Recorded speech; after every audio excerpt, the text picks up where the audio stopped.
Người có ngón áp út dài hơn ngón trỏ thường không sống một cuộc đời bình lặng. Thoạt nhìn, đó chỉ là một đặc điểm rất nhỏ trên bàn tay. Nhiều người sống cả đời cũng chưa từng để ý đến. Nhưng trong những câu chuyện xưa về nhân tướng và nhân quả, đây lại là một dấu hiệu rất đặc biệt. Không phải để nói ai sang hơn ai, mà để nhắc rằng có những người sinh ra vốn đã phải đi một con đường khác. Có những người càng sống tử tế, càng chịu nhiều thiệt thòi.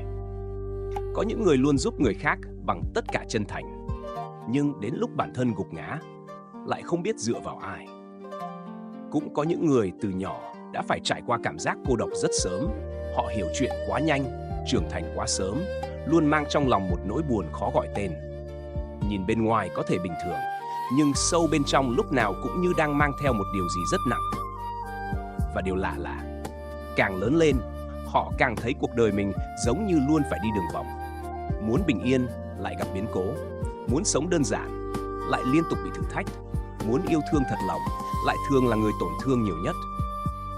Nhiều đêm, họ tự hỏi, vì sao cuộc đời con cứ mãi long đong như vậy? Vì sao con sống không quá tệ, mà vẫn phải trải qua quá nhiều đau lòng? Thật ra, có những chuyện không thể giải thích chỉ bằng hai chữ xui rủi. Có những cuộc gặp gỡ, những lần mất mát, những biến cố xảy ra đúng vào thời điểm khiến một con người thay đổi hoàn toàn. Đôi khi không phải ngẫu nhiên. Người xưa từng nói, bàn tay không quyết định số phận, nhưng đôi khi nó là nơi lưu lại dấu vết của những điều đã xảy ra từ rất lâu, lâu hơn cả những gì một đời người có thể nhớ được. Có người nhìn vào bàn tay chỉ thấy những đường chỉ vô tri, nhưng cũng có người nhìn vào đó rồi chợt hiểu rằng, thì ra những đau khổ mình từng đi qua không hoàn toàn vô nghĩa. Thật ra, cuộc đời này rất công bằng theo một cách rất sâu. Có người mang phước lớn nên được nhiều điều tốt đẹp, nhưng cũng có những người vì mang phước lớn nên phải đi qua thử thách lớn để học cách trưởng thành.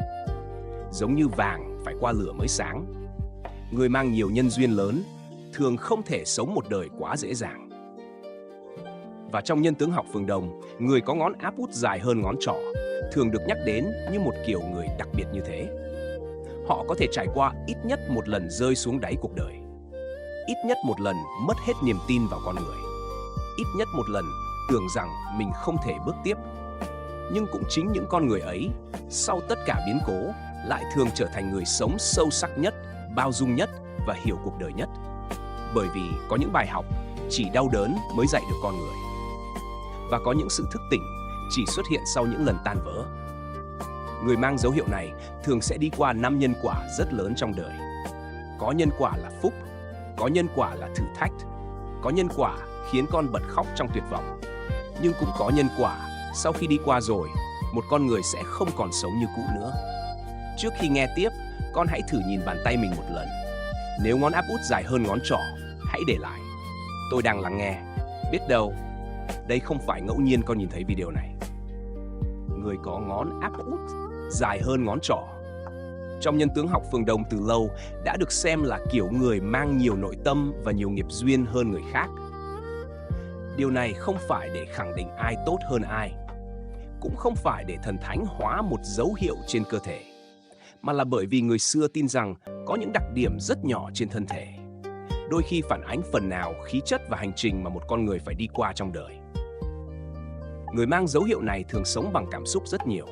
Họ dễ vui, nhưng cũng rất dễ buồn. Chỉ một câu nói vô tình của người khác cũng có thể khiến họ suy nghĩ cả đêm. Họ là kiểu người bên ngoài cố tỏ ra mạnh mẽ, nhưng bên trong lại rất dễ tổn thương. Nhiều người nhìn họ và nghĩ, người này sống bình thường mà. Nhưng thật ra, trong lòng họ thường có rất nhiều điều không nói ra. Họ quen giấu cảm xúc, quen im lặng, quen tự nuốt nỗi buồn vào trong vì sợ làm phiền người khác. Có những đêm, họ thức rất khuya, không phải vì không muốn ngủ, mà vì đầu óc chưa bao giờ thật sự được yên. Người mang kiểu tướng tay này thường suy nghĩ rất sâu. Họ nhớ rất lâu những điều người khác từng làm với mình. Một ánh mắt lạnh nhạt, một lần bị bỏ rơi, một câu nói làm tổn thương, có thể người khác quên rồi, nhưng họ thì không. Điều đặc biệt là họ càng đau, lại càng sống tử tế. Càng từng bị phản bội, lại càng không muốn làm người khác đau. Càng từng cô đơn, lại càng thương những người đang cô đơn giống mình. Đó là lý do nhiều người mang dấu hiệu này thường có lòng trắc ẩn rất lớn. Họ dễ mềm lòng trước nỗi đau của người khác. Nhìn thấy ai khổ, trong lòng họ cũng nặng theo. Có những người cả đời cứ sống vì người khác mà quên mất bản thân mình cũng cần được yêu thương. Nhưng trớ trêu thay, những người sống nhiều tình cảm thường lại là những người dễ bị hiểu lầm nhất. Họ cho đi rất nhiều nhưng ít khi nói ra. Họ âm thầm hy sinh nhưng không thích kể công. Họ chịu đựng quen rồi nên người khác tưởng họ mạnh mẽ thật. Có những người bên ngoài lúc nào cũng cười nhưng thật ra đã mệt từ rất lâu. Có những người giúp ai cũng được nhưng đến lúc bản thân cần một chỗ dựa lại không biết tìm ai. Đôi khi điều khiến họ đau nhất không phải là cuộc đời quá khắc nghiệt mà là cảm giác không ai thật sự hiểu mình. Có những tâm sự họ giữ suốt nhiều năm, có những tổn thương họ mang theo rất lâu, không phải vì họ không muốn buông mà vì người sống nội tâm thường nhớ bằng cảm xúc, mà cảm xúc thì rất khó xóa. Người xưa từng nói, người nhiều tình cảm thường nhiều nghiệp duyên. Bởi vì họ sống sâu quá nên mọi cuộc gặp gỡ trong đời đều để lại dấu vết. Họ không sống hời hợt được. Yêu là yêu thật lòng, buồn là buồn rất lâu. Tin ai là tin bằng cả trái tim. Cho nên khi bị tổn thương, họ cũng đau sâu hơn người khác. Nhưng cũng chính những con người ấy sau rất nhiều va vấp lại thường trưởng thành theo một cách rất đặc biệt. Họ bắt đầu hiểu rằng không phải ai đến cũng để ở lại. Không phải điều gì mất đi cũng là điều xấu. Và không phải nỗi đau nào cũng vô nghĩa. Có những người sinh ra để học bài học cô đơn trước khi học bài học bình an. Có những người phải đi qua rất nhiều tổn thương mới học được cách thương chính mình. Và cũng có những người sau khi đi qua gần hết những biến cố cuộc đời, cuối cùng lại chỉ mong một điều rất đơn giản: được sống bình yên, một đời nhẹ lòng. Nhân quả đầu tiên mà người có ngón áp út dài hơn ngón trỏ thường gặp trong đời chính là quý nhân xuất hiện đúng lúc. Không phải lúc đang sung sướng, không phải lúc đang ở trên đỉnh cao, mà thường là vào đúng giai đoạn họ gần như gục ngã nhất. Người xưa có câu, khi một người đã đi đến tận cùng cô độc, trời sẽ bắt đầu gửi người đến. Có những cuộc gặp trong đời thoạt nhìn tưởng rất bình thường, nhưng nhiều năm sau nhìn lại mới hiểu rằng đó là bước ngoặt thay đổi cả số phận. Ngày xưa có một chàng thư sinh tên là Lý Tu Viễn, sinh ra trong một gia đình nghèo ở một vùng quê nhỏ. Cha mất sớm, mẹ đau bệnh triền miên. Tuổi thơ của chàng không có những ngày thật sự yên ổn như bao người khác. Trong khi bạn bè cùng tuổi được vui chơi, Lý Tu Viễn đã phải học cách trưởng thành từ rất sớm. Có những đêm trời lạnh, mẹ nằm ho liên tục trên chiếc giường cũ.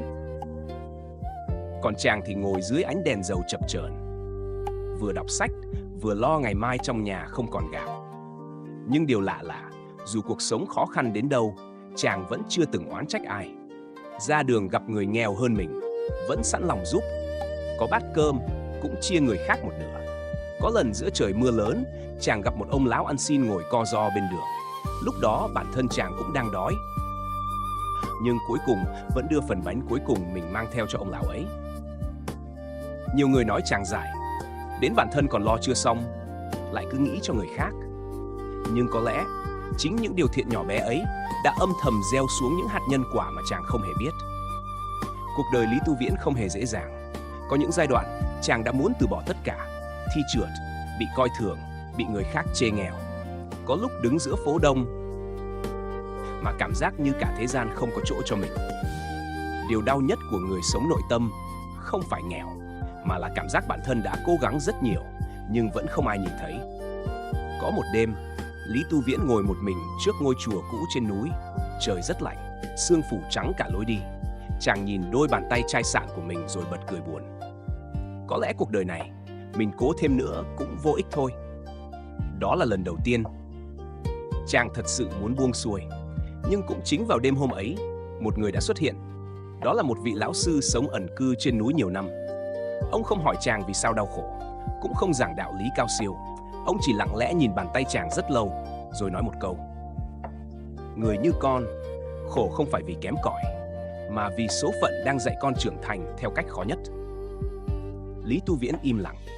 Lần đầu tiên sau rất nhiều năm, có người nhìn thấy sự mệt mỏi trong lòng chàng. Không phải ai đau khổ cũng cần tiền bạc. Đôi khi, thứ cứu một con người khỏi tuyệt vọng chỉ là cảm giác. Cuối cùng cũng có người hiểu mình. Vị lão sư ấy sau đó giới thiệu chàng đến một nơi học lớn trong kinh thành. cho chàng cơ hội học tiếp, cho chàng gặp những người thật sự nhìn thấy tài năng của mình. Từ đó, cuộc đời chàng bắt đầu đổi hướng, không phải vì may mắn bất ngờ rơi xuống, mà vì nhân quả thiện lành cuối cùng cũng đến lúc trổ hoa. Người xưa tin rằng, người từng gieo thiện, sớm muộn cũng gặp người kéo mình lên khỏi vực sâu.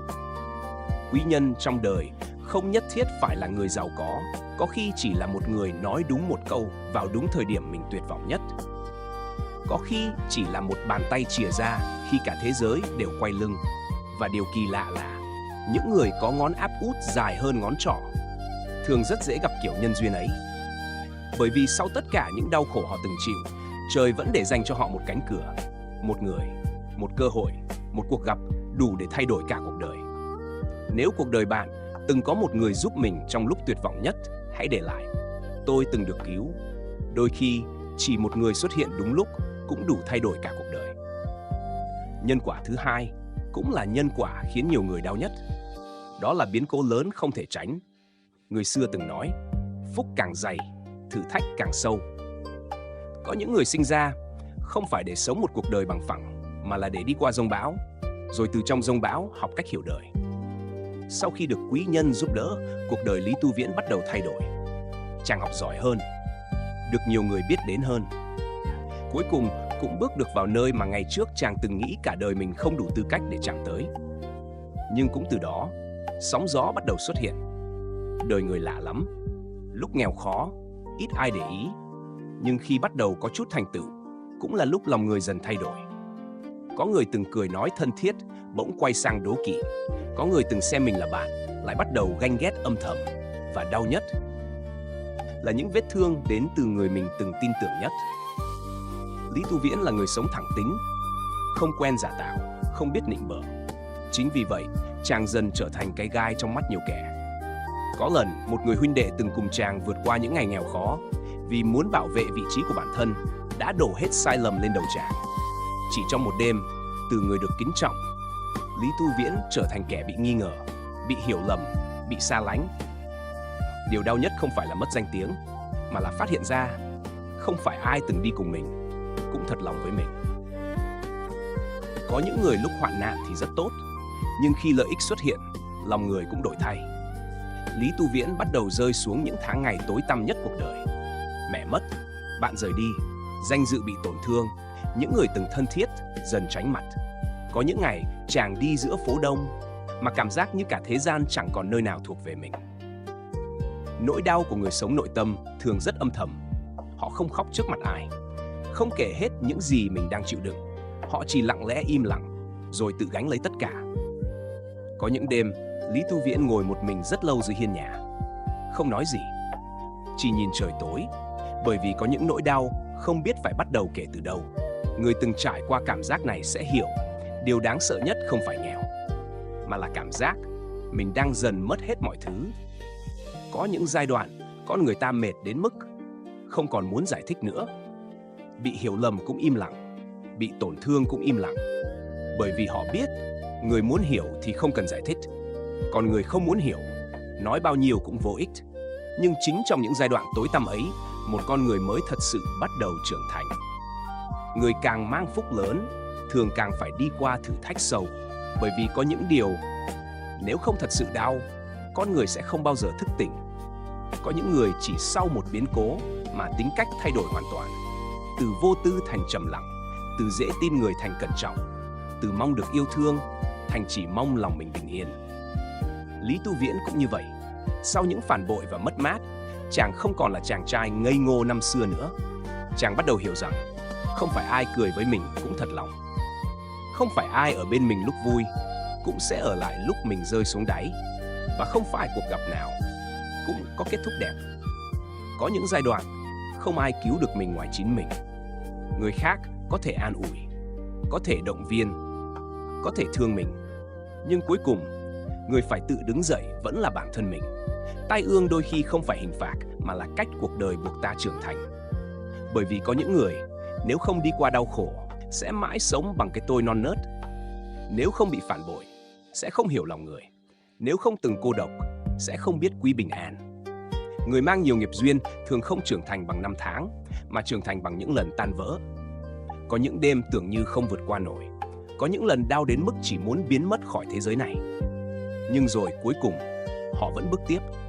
Không phải vì mạnh mẽ hơn ai, mà vì sau tất cả, họ hiểu rằng cuộc đời này không phải lúc nào cũng cho mình thứ mình muốn. Nhưng mỗi biến cố đi qua đều đang âm thầm dạy mình trở thành một con người khác. Một con người sâu hơn, lặng hơn và hiểu cuộc đời hơn. Sau những biến cố liên tiếp xảy ra, Lý Tu Viễn gần như không còn nhận ra chính mình nữa. Có những ngày, chàng ngồi hàng giờ trước hiên nhà, không nói một câu. Không phải vì không còn điều gì để nói, mà vì trong lòng đã quá mệt để mở lời. Người từng đi qua giai đoạn này sẽ hiểu, có những nỗi đau không ồn ào, không khóc lớn, không than vãn, chỉ là cảm giác bên trong dần trống rỗng.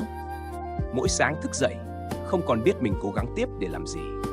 Sau lần bị phản bội và vu oan, Lý Tu Viễn mất gần như tất cả. Danh tiếng mất, bạn bè rời đi. Những người từng kính trọng chàng bắt đầu nhìn chàng bằng ánh mắt nghi ngờ. Điều đau nhất của một con người không phải là thất bại, mà là cảm giác mình không còn nơi nào để quay về. Có một khoảng thời gian, Lý Tu Viễn sống như chiếc bóng, ban ngày tránh gặp người, ban đêm lại thức trắng. Nhiều lúc chàng tự hỏi, có phải cuộc đời này thật sự đã hết đường với mình rồi không? Người sống càng tình cảm, khi tuyệt vọng lại càng dễ chìm rất sâu. Bởi vì họ không chỉ mất đi một điều gì đó, mà thường mất luôn cả niềm tin.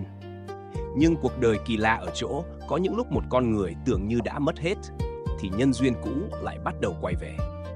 Một buổi chiều cuối đông, khi Lý Tu Viễn đang ngồi một mình trong căn phòng lạnh, thì có tiếng gõ cửa vang lên. Người đứng bên ngoài là một vị lão nhân chàng từng gặp nhiều năm trước. Đó chính là ông lão ăn xin năm xưa, người từng được chàng chia cho nửa chiếc bánh giữa trời mưa lạnh.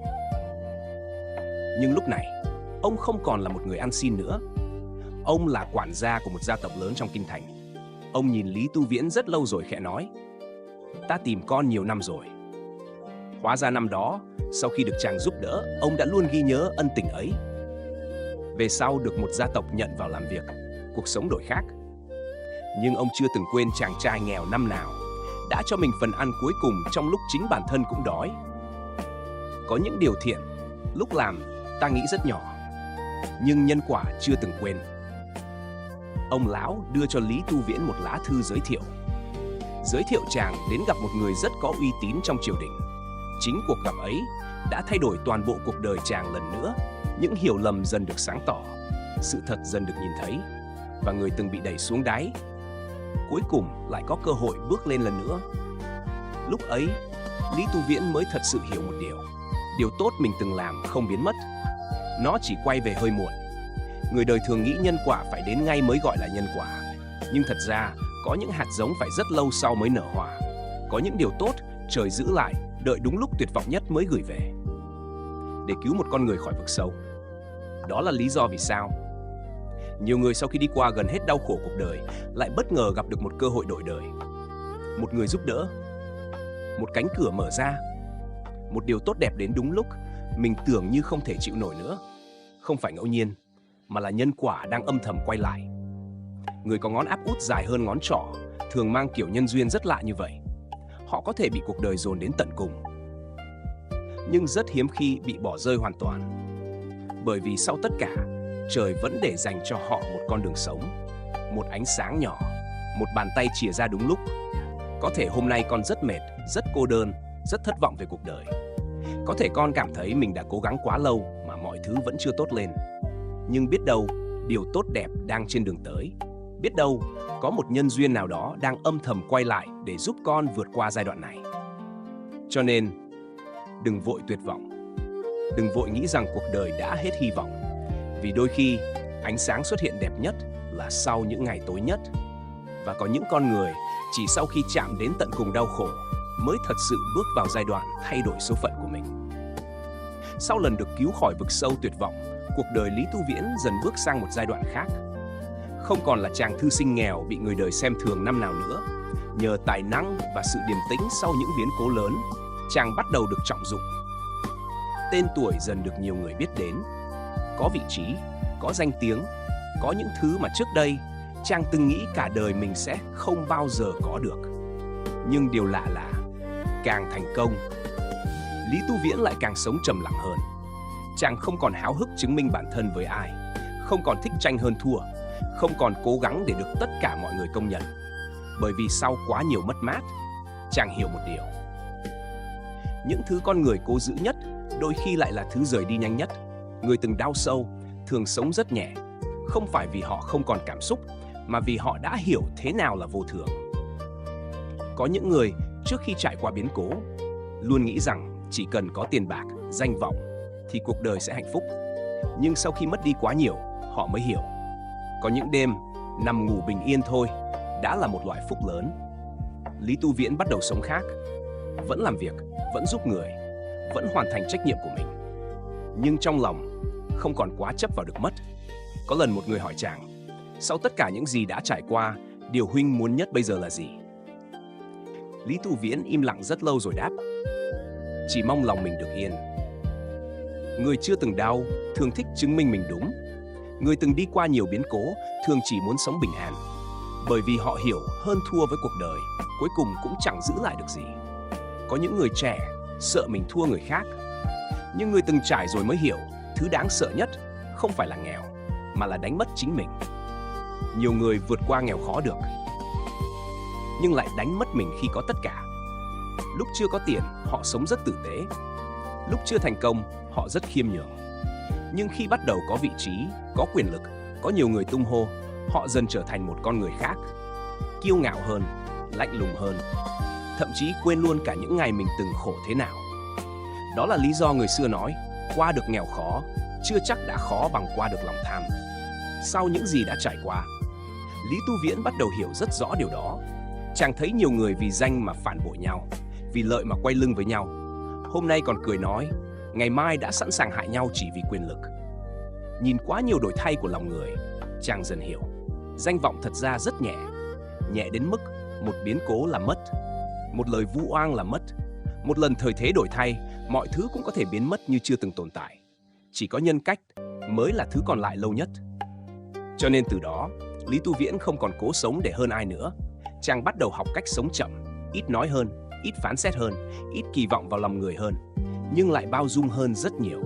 Người hiểu vô thường thường ít hơn thua, bởi vì họ biết hôm nay còn gặp nhau đã là duyên, còn yêu thương được nhau đã là phúc. Có những thứ nếu cứ cố nắm chặt, cuối cùng chỉ làm mình đau thêm. Cho nên người trưởng thành thật sự không phải là người có nhiều hơn người khác, mà là người biết điều gì nên giữ và điều gì nên buông. Sau tất cả đau khổ, Lý Tu Viễn cuối cùng cũng hiểu, cuộc đời này không phải thắng là hạnh phúc, mà là sau tất cả vẫn giữ được lòng mình tử tế. Và đôi khi đó mới là thành công lớn nhất của một đời người. Còn biết không, sau tất cả những biến cố đã đi qua, Lý Tu Viễn bắt đầu thay đổi theo một cách rất lặng lẽ. Không còn những năm tháng cố gắng chứng minh bản thân, không còn những đêm trằn trọc vì hơn thua với cuộc đời, không còn quá bận tâm ai đúng, ai sai. Chàng bắt đầu sống chậm lại, sáng đọc sách, chiều trồng cây, đêm ngồi nghe tiếng gió đi qua mái hiên cũ. Cuộc đời của một con người đôi khi phải đi qua gần hết giông bão mới hiểu được bình yên quý giá đến mức nào. Ngày trẻ, người ta thường nghĩ hạnh phúc là có thật nhiều, nhiều tiền, nhiều người yêu thương, nhiều thành tựu. Nhưng càng trải đời, Lý Tu Viễn càng hiểu, có những ngày được ăn một bữa cơm yên ổn đã là hạnh phúc, có những đêm lòng không còn nặng trĩu đã là phúc phận. Sau tất cả đau khổ, thứ con người cần nhất không phải là thắng ai, mà là được sống nhẹ lòng. Từ ngày lui về sống ở vùng núi cũ, rất nhiều người tìm đến gặp Lý Tu Viễn. Có người tìm đến vì bế tắc, có người vừa mất người thân, có người bị phản bội, có người sống cả đời vì người khác. Đến cuối cùng lại cảm thấy mình chẳng còn gì. Lý Tu Viễn rất ít khi đưa lời khuyên. Phần lớn thời gian chàng chỉ im lặng lắng nghe. Bởi vì người từng trải qua đau khổ thật sự sẽ hiểu. Nhiều lúc con người không cần ai dạy mình phải sống thế nào. Họ chỉ cần một người chịu ngồi xuống và thật lòng lắng nghe nỗi đau của họ. Có những hôm trời mưa rất lớn, một cô gái trẻ tìm đến gặp chàng. Cô khóc suốt nhiều giờ, kể về những năm tháng bị phản bội, bị tổn thương, bị bỏ rơi, kể về cảm giác đã từng muốn biến mất khỏi cuộc đời này. Lý Tu Viễn không nói gì nhiều, chàng chỉ nhẹ nhàng đặt một tách trà xuống trước mặt cô rồi khẽ nói: "Không sao, không ai đau mãi một đời." Chỉ một câu đơn giản như thế mà cô gái bật khóc lớn hơn. Bởi vì có những người cả đời chỉ chờ được nghe một câu dịu dàng như vậy. Sau rất nhiều năm, Lý Tu Viễn bắt đầu hiểu một điều rất sâu. Có những người phải đi qua đau khổ để sau này hiểu cách ôm lấy nỗi đau của người khác. Nếu chưa từng cô đơn, sẽ rất khó hiểu cảm giác lạc lõng của một người. Nếu chưa từng mất mát, sẽ rất khó hiểu một trái tim tan vỡ đau đến mức nào. Nếu chưa từng bị cuộc đời dồn đến chân tường, sẽ rất khó thật sự thương được những người đang tuyệt vọng. Cho nên đôi khi, những vết thương cũ không xuất hiện để hủy hoại một con người, mà để khiến trái tim họ mềm lại, bao dung hơn, hiểu người hơn và biết thương người hơn. Càng lớn tuổi, Lý Tu Viễn càng hiền, không còn nóng nảy, không còn thích tranh cãi. Có những chuyện ngày trẻ chàng từng rất để tâm, bây giờ chỉ cười rồi bỏ qua. Bởi vì người từng đi qua quá nhiều biến cố, cuối cùng sẽ hiểu. Đời người ngắn lắm, ngắn đến mức nhiều chuyện không đáng để giữ mãi trong lòng. Người hiểu đời thật sự thường rất nhẹ nhàng. Họ không cần thắng ai nữa, không cần chứng minh mình giỏi, không cần hơn thua đúng sai. Họ chỉ muốn sống sao để lòng mình bình an và người bên cạnh cũng thấy dễ chịu. Có một điều rất lạ, những người từng khóc rất nhiều thường là người không muốn người khác phải khóc. Bởi vì họ hiểu cảm giác đau là như thế nào, hiểu những đêm mất ngủ dài ra sao, hiểu cảm giác cười trước mặt người khác nhưng bên trong hoàn toàn sụp đổ. Cho nên họ chọn dịu dàng, chọn im lặng thay vì làm tổn thương ai đó, chọn tha thứ, không phải vì người khác xứng đáng mà vì chính họ không muốn tiếp tục mang theo đau khổ nữa. Người mang nhiều nghiệp duyên, sau khi đi qua gần hết những bài học cuộc đời, thường sẽ bước vào một giai đoạn rất đặc biệt. Đó là lúc họ không còn sống chỉ cho riêng mình nữa. Họ bắt đầu thích giúp người, thích mang lại cảm giác bình yên cho người khác, thích lắng nghe hơn là phán xét. Bởi vì họ hiểu, cuộc đời này, ai cũng đang mang một nỗi đau riêng. Có người giấu trong ánh mắt, có người giấu sau nụ cười, có người giấu cả một đời không ai biết. Cho nên nếu có thể dịu dàng với nhau thì hãy dịu dàng khi còn kịp. Những năm cuối đời, Lý Tu Viễn sống rất đơn giản. Một căn nhà nhỏ, một vườn cây, một ấm trà cũ. Nhưng rất nhiều người tìm đến chỉ để được ngồi cạnh chàng một lúc. Bởi vì có những con người không cần nói gì nhiều, sự hiện diện của họ thôi cũng đủ khiến người khác thấy lòng mình nhẹ lại. Và có lẽ đó mới là vẻ đẹp lớn nhất của một con người sau khi đi qua gần hết dông bão cuộc đời. Không phải giàu có bao nhiêu, không phải nổi tiếng thế nào, mà là sau tất cả, vẫn giữ được một trái tim biết thương người. Cuối cùng, sau tất cả những gì đã đi qua, Lý Tu Viễn mới thật sự hiểu rằng điều quý giá nhất trong một đời người không phải là giàu bao nhiêu, cũng không phải thắng được bao nhiêu người, mà là sau tất cả biến cố, lòng mình vẫn còn đủ dịu dàng để yêu thương cuộc đời này thêm một lần nữa. Có những người nhìn vào dấu hiệu trên bàn tay rồi lo sợ. Sợ mình mang số khổ, sợ mình nhiều nghiệp, sợ cuộc đời còn nhiều biến cố phía trước. Nhưng thật ra, dấu hiệu ấy không phải lời nguyền. Nó chỉ là một lời nhắc rằng có thể bạn là người phải trưởng thành sớm hơn người khác, phải hiểu đời sớm hơn người khác, phải đi qua nhiều đau khổ hơn người khác, để rồi sau tất cả trở thành một con người sâu sắc hơn. Người mang nhiều nghiệp duyên thường không sống một cuộc đời quá dễ dàng. Nhưng cũng chính vì vậy, họ thường hiểu giá trị của bình an hơn bất kỳ ai. Có những người chỉ cần sống yên ổn một ngày đã thấy biết ơn. Có những người từng đi qua gần hết tổn thương nên chỉ mong người bên cạnh mình được bình yên. Đó là lý do nhiều người càng lớn tuổi càng hiền, không phải vì họ yếu đuối mà vì họ đã hiểu cuộc đời này ai rồi cũng có nỗi đau riêng. Cho nên nếu có thể thương nhau thì hãy thương nhau lúc còn kịp. Sau tất cả hành trình của mình, Lý Tu Viễn không còn hỏi vì sao cuộc đời lại làm mình đau, mà chàng bắt đầu hỏi sau những đau khổ ấy mình đã học được điều gì. Đó mới là lúc một con người thật sự trưởng thành, không còn sống để trách móc số phận, không còn sống để hơn thua với cuộc đời, mà bắt đầu học cách chấp nhận, học cách buông, học cách sống chậm lại và thương lấy chính mình. Có những nỗi đau năm xưa tưởng sẽ giết chết một con người, nhưng nhiều năm sau nhìn lại mới hiểu chính những điều ấy đã khiến mình mạnh mẽ hơn. Chính những lần bị bỏ rơi dạy mình biết quý người thật lòng. Chính những lần mất mát dạy mình hiểu vô thường. Chính những lần cô độc dạy mình học cách đứng dậy bằng đôi chân của chính mình. Và cũng chính những lần bật khóc trong tuyệt vọng dạy mình biết cách ôm lấy nỗi đau của người khác. Cho nên, nếu hôm nay con vẫn còn đang rất mệt, vẫn còn mang trong lòng nhiều tổn thương, vẫn còn cảm thấy mình đã cố gắng rất lâu mà cuộc đời chưa dịu dàng với mình, thì xin hãy nhớ một điều. Những đau khổ con từng trải qua không hề vô nghĩa. Không có đoạn đường nào con đi qua là vô ích cả. Có thể bây giờ con chưa hiểu vì sao mình phải chịu nhiều điều như vậy. Nhưng rồi sẽ có một ngày con nhìn lại tất cả và nhận ra, thì ra những tháng ngày ấy đã âm thầm biến mình thành một con người khác, sâu hơn, hiểu đời hơn và biết thương người hơn. Người sống thiện có thể gặp nhiều thử thách nhưng chưa bao giờ bị cuộc đời bỏ quên. Nhân quả có thể đến chậm nhưng chưa từng biến mất. Có thể điều con thiếu nhất suốt bao năm qua chỉ là một người nói rằng con đã rất cố gắng rồi. Không phải ai cũng hiểu những gì con từng chịu đựng. Không phải ai cũng biết để đi được đến hôm nay con đã phải mạnh mẽ thế nào. Nhưng ít nhất hãy tự thương lấy chính mình. Bởi vì sau tất cả con vẫn còn ở đây, vẫn đang cố gắng sống tiếp. Và điều đó đã rất đáng quý rồi. Nếu nghe đến đây, con thấy lòng mình nhẹ hơn một chút, hãy để lại 2 chữ bình an. Để những người đang mệt mỏi ngoài kia biết rằng họ không hề cô độc. Và nếu video này chạm đến trái tim con, hãy chia sẻ nó cho một người đang rất cần được chữa lành. Biết đâu, chỉ một lần chia sẻ của con cũng đủ cứu một tâm hồn đang tuyệt vọng.